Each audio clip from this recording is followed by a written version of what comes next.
শিরোনাম, যে মানুষটা কথা না বলেই চলে গেল। সে মানুষটা খুব কম কথা বলতো, কিন্তু পাশে থাকলে মনে হতো সব শব্দেরই দরকার নেই। প্রতিদিন সন্ধ্যায় সে ছাদে উঠত, আকাশের দিকে তাকিয়ে অনেকক্ষণ চুপ করে থাকত। আমি জিজ্ঞেস করতাম, কি দেখো এত? সে বলতো, যা হারাবো সেটাই। আমি তখন হাসতাম, ভাবতাম এসব নাটকীয় কথা। সে আমাকে অসম্ভব ভালোবাসত, কিন্তু কখনো তা জোর করে দেখাতো না। রাগ হলে চুপ করে থাকত, কষ্ট পেলে আড়ালে কাঁদত, আর ভালোবাসলে নীরবে।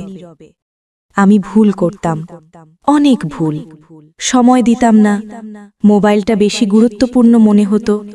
ভাবতাম সে তো আছেই। একদিন সে বলেছিল, তুমি একদিন আমাকে খুঁজবে, কিন্তু আমি থাকব না। আমি রেগে গিয়ে বলেছিলাম, অযথা কথা বলো না। সে আর কিছু বলেনি। সেই দিনটার পর সে বদলে গেল। হাসি কমে গেল, কথা ছোট হয়ে গেল, চোখে এক ধরনের বিদায়ের ছায়া নেমে এলো।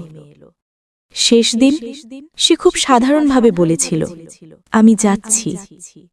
আমি জিজ্ঞেস করিনি কথায়, ভাবলাম আবার ফিরবে। সে ফিরে আসেনি। কয়েকদিন পর তার একটা ডায়েরি পাই। শেষ পাতায় লেখা ছিল, ভালোবাসা সবসময় হারানোর পরে বোঝা যায়। আমি চাইনি সে কাঁদুক, তাই চুপচাপ চলে গেলাম। সেই দিন প্রথম বুঝলাম, সব ছেড়ে চলে যাওয়া মানুষরা সবচেয়ে বেশি ভালোবাসে। আজও রাতে ঘুম আসে না, ছাদে উঠি, আকাশ দেখি। তার বলা কথাটা এখন বুঝি।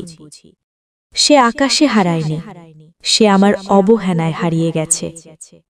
কিছু মানুষ আমাদের জীবনে আসে থাকার জন্য না, ভেঙে দিয়ে যাওয়ার জন্য।